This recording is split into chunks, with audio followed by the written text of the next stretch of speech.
Hello friends, welcome in this class इंसानियस pro biology. तो जैसा कि आपको पता है कि हम सभी आईसीएमआर की तैयारी कर रहे हैं और अभी तक 2021 के 60 क्वेश्चन तक हम लोगों ने डिस्कस कर लिया है। तो इस वीडियो में हम लोग 61 to 70 क्वेश्चन डिस्कस करेंगे। डेफिनेटली यह वीडियो, ये जो 10 क्वेश्चन का वीडियो है, आपके लिए बहुत ही ज़्यादा मज़ेदार होने वाला है और बहुत ही ज़्यादा इन्फॉर्मेटिव होने वाला है। तो अगर लास्ट तक आप वीडियो देखिए, अगर वीडियो समझ में आए, वीडियो पसंद आए तो वीडियो को लाइक करके जाइएगा। लाइक करने से सिर्फ मेरा मोटिवेशन बढ़ता है, जिससे कि हम आपके लिए और इन्फॉर्मेशन ला पाते हैं। अभी तक हम लोगों ने टोटल 1050 क्वेश्चन तक डिस्कस कर लिया है इस चैनल पे। इसके अलावा 3 मैंने आपको सीरीज़ दे रखा हूँ। एक सीरीज़ जो है आपका बायो इन्फॉर्मेटिक्स से रिलेटेड है,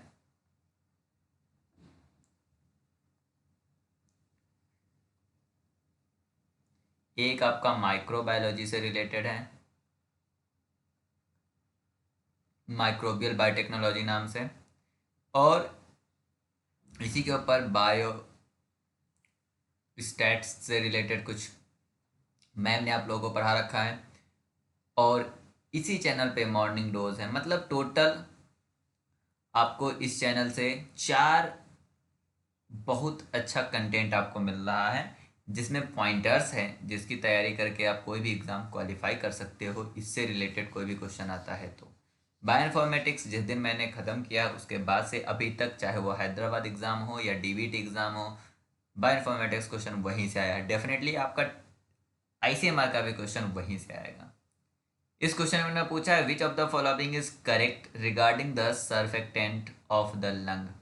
चलिए हम आपको नॉर्मल कंडीशन में, मतलब हम आपको सर्फेक्टेंट रिलीज कब होता है लंग्स में उसकी बात कर लेते हैं, क्योंकि ये भी पूछा जा सकता है। जैसे ही वायरस या बैक्टीरिया, क्या बोल रहे हैं हम, जैसे ही, स्क्रीनशॉट ले लीजिएगा इसको और ध्यान से समझिएगा जो हम बोल रहे हैं। वायरस या बैक्टीरिया यह इंटर करता है हमारी बॉडी में, और अगर ये लंग्स में चला जाता है, तो लंग्स में जब जाता है तो यहाँ पे आपका मैसिव मैसिव मैक्रोफॉज मैक्रोफेज, जिसको इन फ्यूचर हम M5 से भी लिखते हैं, M5 इनफिल्ट्रेशन होता है।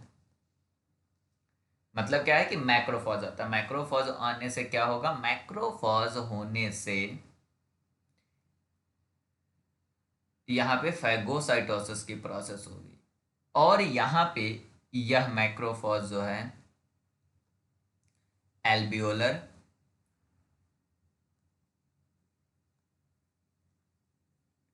मैक्रोफॉज एक्टिवेशन कराता है। मैक्रोफॉज इन्फिल्ट्रेशन से एल्बियोलर मैक्रोफेज इन मतलब एक्टिवेशन कराता है, और यह एक्टिवेटेड मैक्रोफॉज जो है हमारा साइटोकाइंस साइटोकाइन इंटरल्यूकिन 6 और tuber necrosis factor alpha release करता है। और यह दोनों का क्या काम होता है, यहाँ पे देखिए, इंटरल्यूकिन 6 और टीएनएफ अल्फा टाइप 2 एल्बियोलर सेल का डिस्ट्रक्शन कराता है। क्या कराता है, destruction of type 2 alveolar cells. इसी सेल्स को हम टाइप 2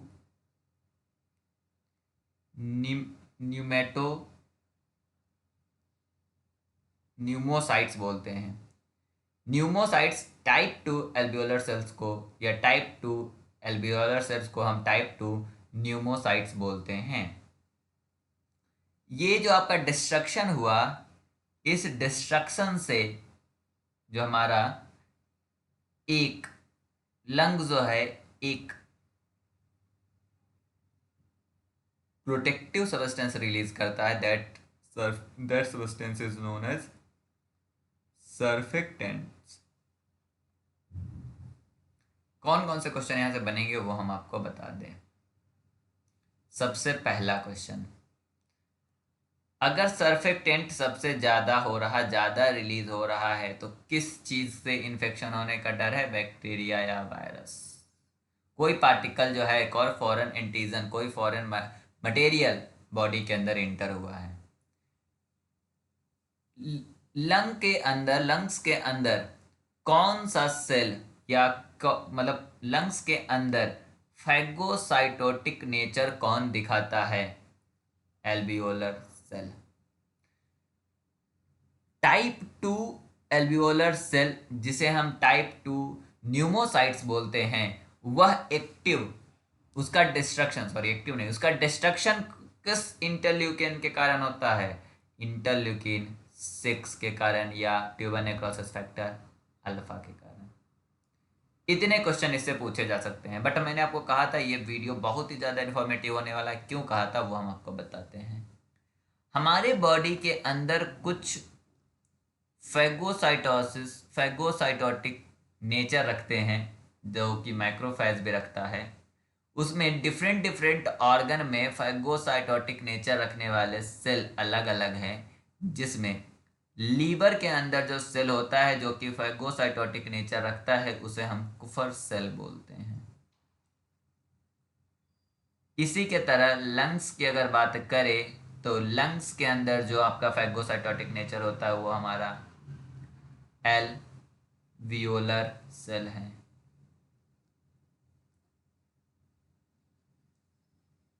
बोन्स के अंदर जो है, ध्यान से देखिएगा क्योंकि आप कंफ्यूज हो सकते हो ऑस्टियोब्लास्ट में, बल्कि बोन्स के अंदर ऑस्टियोक्लास्ट होता है।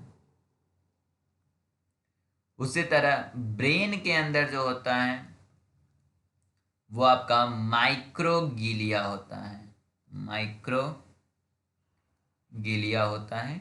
और किडनी के अंदर, in the case of the kidney, mesangial cells होती है। चलिए हम आपको बताएं। When the virus and bacteria attack the body, then this bacteria is enter in your respiratory organ called a lung, and there the massive macrophage infiltration is occurs, and this massive macrophage infiltration activate the alveolar macrophages that is act as a phagocytotic cells, and this enhance and this accelerate the release of cytokines, interleukin 6 and tuber necrosis factor alpha, and this both chemicals activate the destruction of type 2 alveolar cells, that is called a type 2 pneumocytes, and this type 2 pneumocytes cells have a surfactant, and this surfactant release as protect the lung, yeah, for fulfill the purpose of protection. And the another phagocytotic cells are present in a different organs in the body, like in the liver cells, the Kupffer cells are a phagocytotic in nature, and in the lung alveolar cells, and that is also called the pneumocytes. In the case of the bone, they have a osteoclast cell, and the brain microglial cells, and the kidney mesengial cells. The correct answer for this question 61 is correct regarding the surfactant of the lungs produced by the type 2 pneumocytes is the correct answer for this question. That is the correct regarding the surfactant. Okay, we will move to the next question, and the next question is also too easy. But first of all, we will discuss some basic concept related to the inspiration and expiration. There is a two process regarding to the respiration, not respiration, regarding to the breathing. Okay. The one is called inspiration, inspiration means होती है inhaling. Inhaling means when the air come inside the lungs. The process is called inspiration. The another process is called expiration, pulling out the air from the lungs. So there is some changes occurs in the lungs, and the some muscles involved in this process. There are the two type of the muscles in the lung. First is called external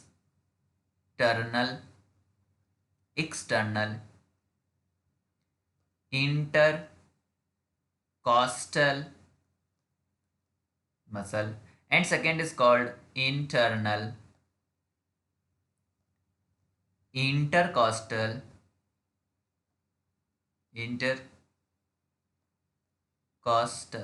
muscle. But during the inspiration and the expiration, external intercostal muscles are involved, but in the case of inspiration, internal intercostal muscle is not involved. Just listen carefully. In the case of inspiration or expiration, external intercostal muscles are involved, but in case of inspiration, there is no involvement of internal intercostal muscle. The internal intercostal muscles are only active during expiration. Okay, not normal expiration, active expiration. So there is some changes occurs in the lungs during this inspiration or expiration. So we will discuss this set points because that are very important point for your exam. Maybe in that time though that is asked. First point, in case of inspiration, external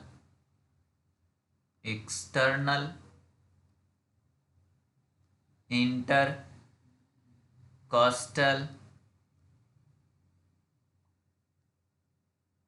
contract. Inspiration में during the inspiration, external intercostal muscle contract, but in case of expiration, external intercostal muscle relax. Maybe that is asked. The second point, diaphragm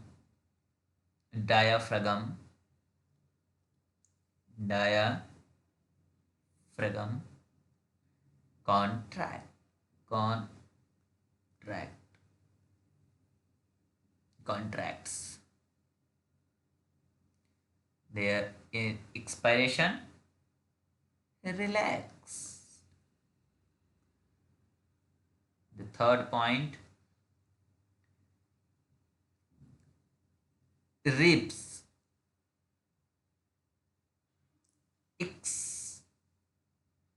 expansion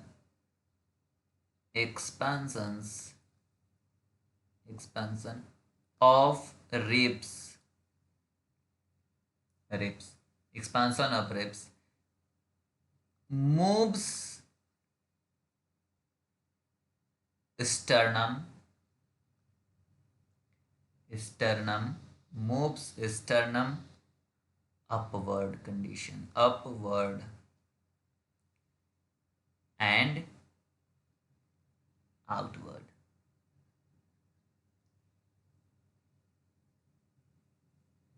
Out means ribs moves. दूसरा second thing, Sternum upward or outward. Their ribs and sternum, ribs and sternum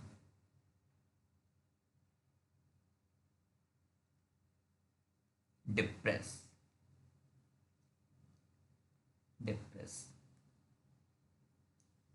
Fourth point, chest wall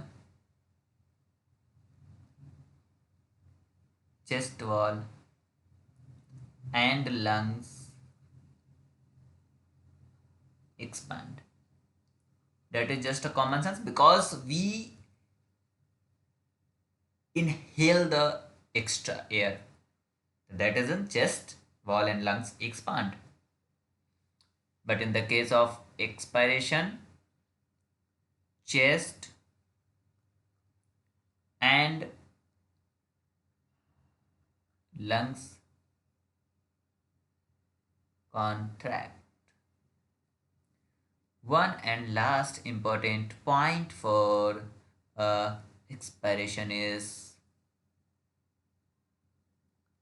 internal intercostal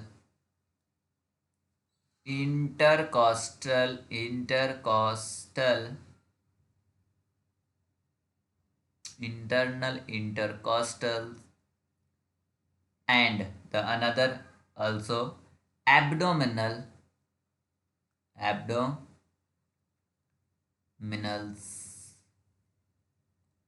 contract for active expiration only. Just read the question. Which of the following is a muscle involved in normal inspiration? We will consider this inspiration. In that inspiration, only external intercostal muscle is involved. So A is the correct answer. Okay. Just take a screenshot from this. Take a screenshot. Today I will try to explain in English. If you miss any concept due to my English, just drop a comment in the comment box. Because in this on my channel there is some student which are not comfortable with the Hindi. That is the reason I will try to explain in English, and I will try to explain in English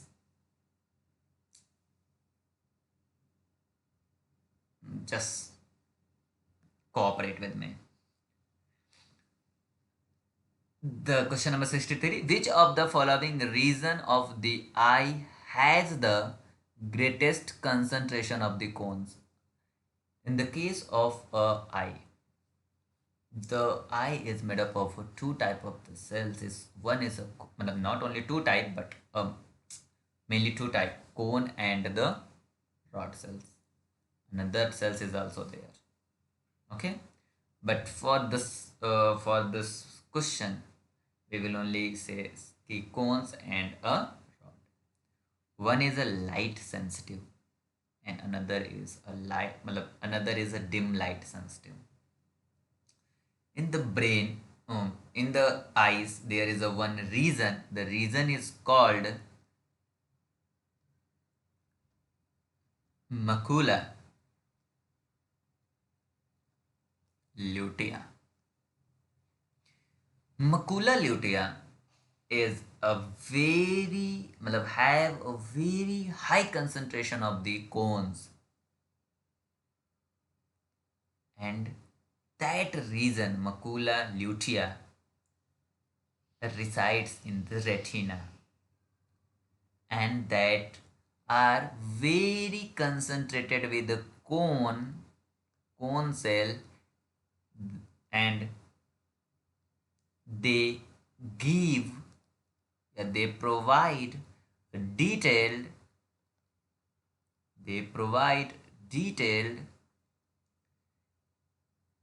central vision.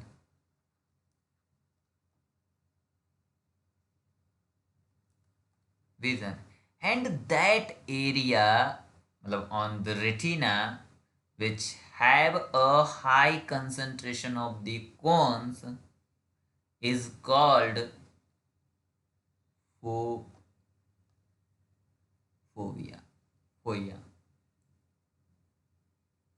The correct answer for this question is B, Fovea.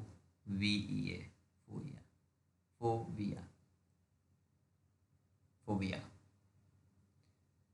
The next question is just a memory based question, because in that question they ask which of the following disease is not caused by the fungus. First of all, histoplasmosis is caused by a fungus and the name of the fungus is histoplasma. Pneumocystis pneumonia is also caused by the fungus Pneumocystis cerevisiae. And rhinosporidiosis is also caused by the fungus, but the last option is melioidosis, that is caused by a bacteria. The correct answer for this question is melioidosis. The next question is totally dependent on the memory based question, not memory based, formula based question, but there is a one thing. The one thing is in this question that is depend on your memory. First of all, we will decode the question. A high school athlete with a past medical history of the structural heart problem presents to the cardiology clinics for a periodically checkup. On the examination, his heart rate was 96 beats per minute. That is only given for a confusion. That is only for a confusion, nothing else. The another is the next part of this question is the blood pressure was 140/86 mmHg. What would be the mean arterial pressure of this patient? For the mean arterial pressure for this, the correct formula is 2 multiplied by diastole plus systolic upon 3. When we multiply a diastole by 2 and add a systole pressure and the total is divided by a 3, then the value is coming, this value represents the mean arterial pressure, MAP. What is the diastole and systole and how we find the diastole and systole? When we present a blood pressure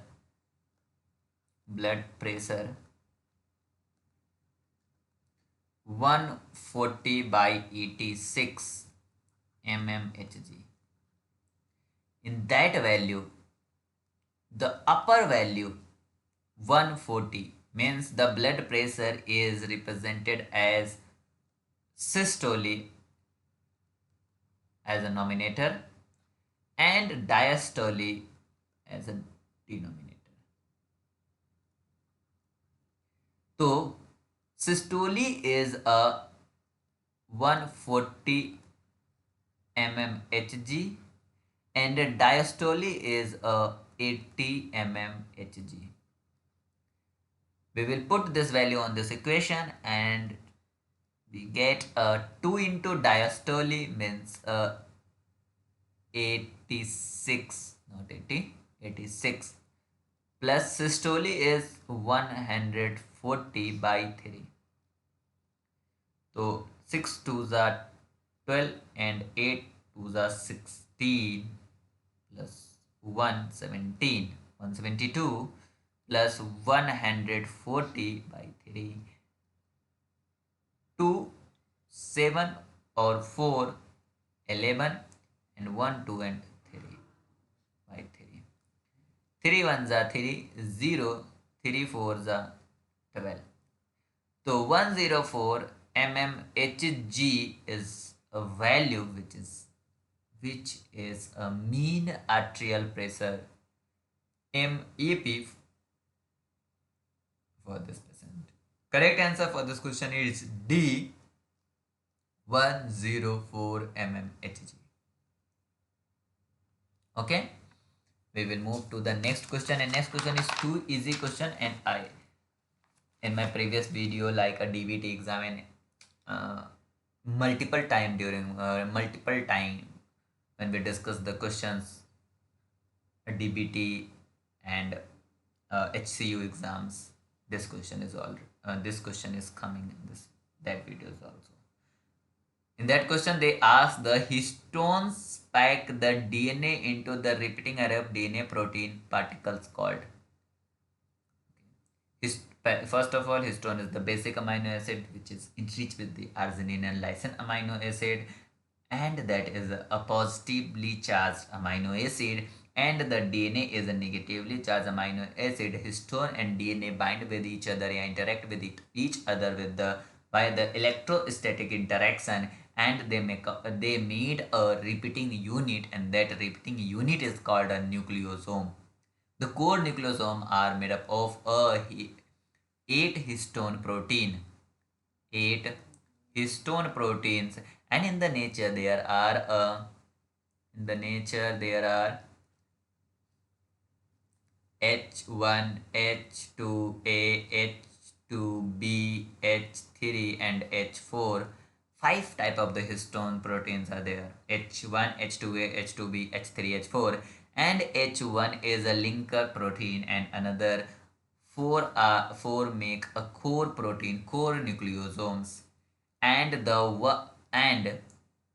the core nucleosome 8 histones are there, means the H2A have a 2 copy, H2B have 2 copy, H3 is a 2 copy, and H4 is a 2 copy, means 2 to 4 to 6 to 8.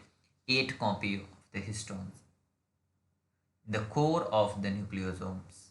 And the H1 is act as a linker protein, means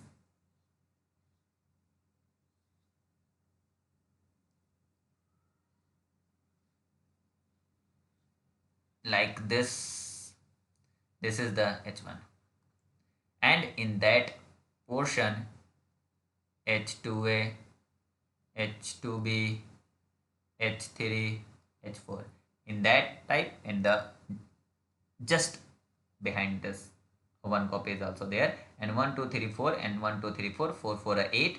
This is called a nucleosome, and this is the repeating unit of a histone and DNA. This is the repeating unit they also make here. Correct answer for this question is nucleosomes. Okay, this is also a very interesting question, and that has come from the microscopy. Which one of the following is used to study the structural detail of the biological tissues using the fridge fracture technique? First, for the fridge fracture technique, we use the membrane, and membrane is fridged and the slice are cut by the knife, and we will just open the slice, means if that is the membrane, then we use to cut the slice, and we get like this.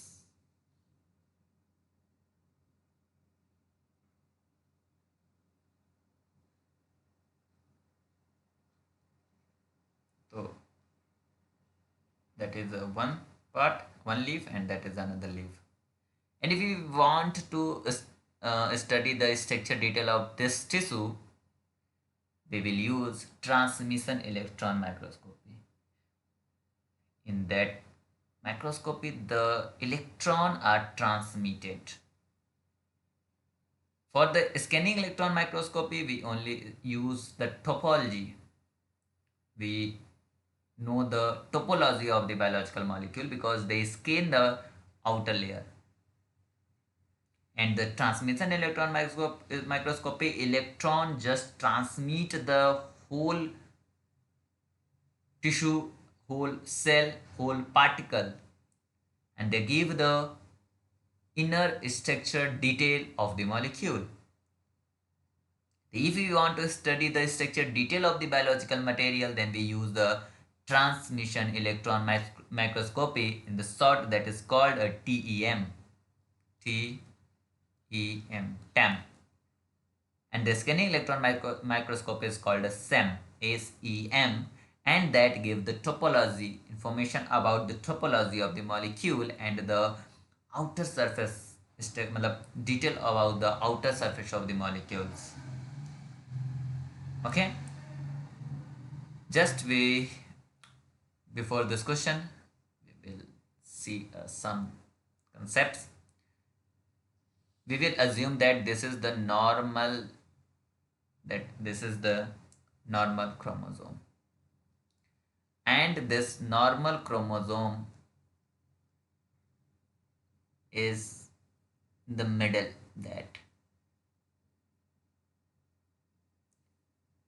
that is a centromere.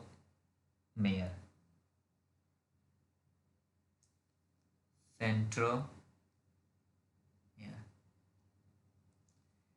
this normal chromosome is made up of A, B, C, D, E and F. This is a normal chromosome. What is the inversion? First of all, we will see what is the inversion. When if we consider that the D part of the chromosomes is replace the E part of the chromosome, and the E part of the chromosome take place the D part of the chromosome. समझो, कोई भी segment जो है DNA का, मान लो D और ई है, D जो है ई के पास चला जाए और ई जो है वो डी के पास चला जाए, फ्लिप हो जाए, या डी जो है यहां पास, डी जो है वह सी के पास चला जाए और सी जो है वो डी के प्लेस पे चला जाए. एक मैंने क्या कहा, डी ई के प्लेस पे चला जाए, ई डी के प्लेस पे चला जाए. मतलब एक कंडीशन ये है कि यह सेंट्रोमियर यहीं पे रहेगा एंड एफ यहीं पे रहेगा. ये तुम्हारा ई हो जाएगा, ये डी हो जाएगा, और ये यहाँ ए, बी और सी रहेगा. एक कंडीशन ये है. और दूसरा कंडीशन ये हो जाए कि ये ए रहे, यहाँ पे ये बी रहे, अब ये आपका डी हो जाए और ये आपका सी, और बाकी ई और एफ अपनी जगह पे रहे. इन दोनों प्रोसेस को हम इन्वर्जन कहेंगे. बट इस केस में जिसमें सेंट्रोमियर इन्वॉल्व है इन्वर्जन में, that type of the inversion is called pericentric. और जिसमें हमारा यहाँ पे देखो इसमें नहीं इन्वॉल्व था, गलत लिख दिया मैंने. जिसमें इन्वॉल्व है मतलब यहाँ पे डी और सी में, यहाँ पे क्या है, ये सेंट्रोमियर यहाँ पे इन्वॉल्व है फ्लिप होने में, that is called a pericentric. And इस इन्वर्जन में हमारा डी और ई सीधे फ्लिप हो गया, मतलब इस सेंट्रोमियर के इस साइड में, एक साइड में आपका फ्लिप हुआ है, तो that is called a paracentric. Means pericentric क्या हो गया, The type of the inversion where the centromeres involved. And paracentric में क्या है? Without centromere involved. The paracentric, there is no centromere are involved during the inversion process. But in the case of pericentric, there are the involvement if the involvement of a centromere occurs. That question they ask, a pericentric inversion is a type of chromosomal mutation in which, we'll read one by one, inversion of the chromosome segment that does not include the centromere. If we do not include the centromere, then this is called a paracentric, not a pericentric. That is a paracentric. That means this is not true for the pericentric. Inversion of the chromosome segment that include the centromere, yeah, correct. This is the pericentric. The B is the correct answer for this question, but we go the next. Inversion of the chromosome segment that include the telomeres but not centromere. If we not include the centromere, then this is not a pericentric. For the pericentric inversion, the centromere is the crucial component. And if we consider a centromere in the inversion process, then the inversion is called a pericentric inversion. Without a centromere, that is called a paracentric inversion. And that is a famous question from the cell biology. The fluorescence recovery after the photobleaching is a technique to study the membrane protein. Means a FRAP technique explains that the membrane proteins are diffusing, not static in nature, they are mobile in nature. The graph also asked the CSIR, means we will choose a membrane, and this membrane have a protein, and we tag this protein by the fluorescence molecule, and we measure this fluorescence, and maybe this fluorescence is this. Okay, after that we will use the laser, and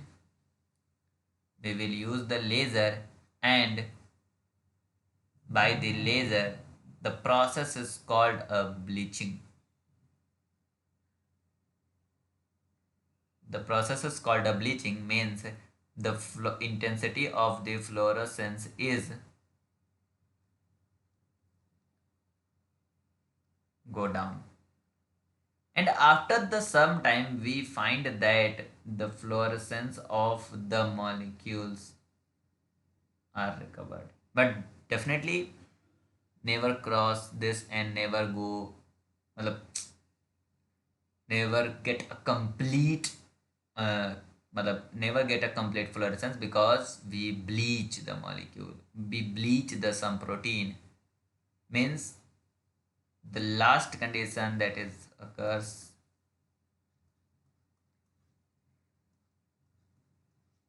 like this, the 2 is between this and 2 is between this. Due to this reason they not go there, but the fluorescence recovery is occur. That is type of the graph is get for the FRAP techniques. समझने के लिए बता दें हम, होता क्या है, हम एक मेम्ब्रेन लेते हैं, उस मेम्ब्रेन में प्रोटीन होती है, उस प्रोटीन को हम GFP protein, green fluorescent protein से टैग करते हैं। ग्रीन फ्लोरेसेंट प्रोटीन से जैसे ही टैग हम करेंगे, ये हमारा फ्लोरेसेंस यहाँ पे दिखाएगा, दैट इज अ टाइम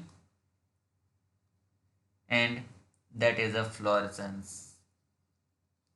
ठीक है, तो यहाँ पे दिखाएगा शुरू में, बट जैसे हम इसे लेजर से ब्लीचिंग करते हैं, तो लेजर जो होता है इरिवर्सिबली ब्लीच करता है, इसमें से इस रीजन को मान लो उसने ब्लीच कर दिया, मान लो इसको भी हटा दिया।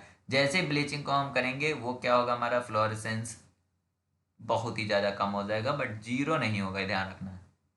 ठीक है, कुछ दिखाएगा, बट बाद में क्या होता है, धीरे धीरे धीरे धीरे धीरे धीरे धीरे धीरे हमारा फ्लोरेसेंस बढ़ने लगता है। तो that phase is called a recovery phase.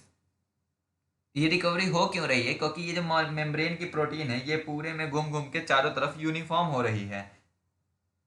Uniform होने के कारण ये हमारा रिकवरी हो रहा है। बट यहाँ पे जहाँ हमारा ओरिजिनल वाला फ्लोरेसेंस था, जो कि जब मैंने पूरे प्रोटीन को टैग किया था उतना तक कभी नहीं पहुंच सकता। द रीजन इज दैट कि हमने क्या यूज किया, लेजर इरिवर्सिबली ब्लीचिंग। इरिवर्सिबल है, वापस वो फ्लोरेसेंस नहीं हो रहा। तो वो मेम्ब्रेन, तो वो जो प्रोटीन है जहाँ भी है वहाँ पे डेफिनेटली वो कभी भी फ्लोरेसेंस प्रोटीन को ला ही नहीं पाएगा। तो वो तो कभी भी नहीं हो पाएगा, तो मतलब कुछ ना कुछ तो हमारा मैक्सिमम से कम ही रहेगा। तो हमेशा अगर तुमसे ग्राफ पूछा जाए तो ऐसा ग्राफ सही होता है फ्लैप के लिए। ऐसा ग्राफ कभी भी सही करके मत चले आना है, क्योंकि कभी कभी एग्जाम में ऐसा ग्राफ बना होता है, हम लोग इसको टिक मार देते बिना देखे हुए, ये ए ऑप्शन दिया होता है। तो इसलिए हमेशा याद रखना कि जो फाइनल फ्लोरेसेंस है वो थोड़ा कम ही होगा। ओके, इस चीज़ को मैं इंग्लिश में नहीं समझा सकता, because my English not to good. मेरा इंग्लिश अच्छा नहीं है, डेफिनेटली मुझे पता है अच्छा नहीं, बट आपने गुजारिश कर रखे हैं कुछ स्टूडेंट ने, दैट इज द रीजन कि I will try to explain in English. Which to study the living cells without staining, there is a first condition, we use the living cell and without staining. Which of the following microscope can be used? There is a living cell. When we observe the living cells under the microscope, then we use the phase contrast microscope to see the living cells. Phase contrast microscope means we change the phase. Yeah, we use the background and we contrast the background. जैसे ही हम living cells को microscope पे रखते हैं, अपने विश्वविद्यालय में आपने देखा होगा, अपने यूनिवर्सिटीज में आपने देखा, जो आपको माइक्रोस्कोप मिलता है, अमीबा को अगर आपको देखना होता है तो आप क्या करते हो, लाइट को कम करके आप उसके फेज को कंट्रास्ट करते हो। फेज को कंट्रास्ट करने से लिविंग सेल मूव करता है और उससे आप उसको देख लेते हो। तो द करेक्ट आंसर आपका यही पे है, फेज कंट्रास्ट माइक्रोस्कोप हम यूज करते हैं लिविंग सेल को के लिए। स्कैनिंग इलेक्ट्रॉन माइक्रोस्कोपी, भाई इलेक्ट्रॉन देंगे म्यूटेशन होकर मर जाएगा, ट्रांसमिशन इलेक्ट्रॉन मर जाएगा, फ्लोरेसेंस माइक्रोस्कोप मर जाएगा। फ्लोरेसेंस करने के लिए हमें फ्लोरेसेंट प्रोटीन यूज़ करना होगा, हमें लिविंग सेल यूज़ करना है। लिविंग सेल है, उसमें कोई भी स्टेन नहीं हमने यूज़ करा है। लिविंग सेल यूज़ करना है विदाउट स्टेन, कोई भी स्टेन नहीं है, इसलिए हम फेज कंट्रास्ट माइक्रोस्कोप यूज़ करेंगे। Thank you for watching this video and thank you for support. Subscribe this channel. मज़ा आया है तो वीडियो को लाइक कर दो, और अगर नहीं समझ में आया है तब भी बता दो, इसको हम फिर से हिंदी में बता देंगे। हो सकता है कि मेरी अंग्रेजी आप डिकोड ना कर पाए हो, द रीज़न इज़ दैट कि मेरी अंग्रेजी अच्छी नहीं है। Thank you for watching this video, bye bye.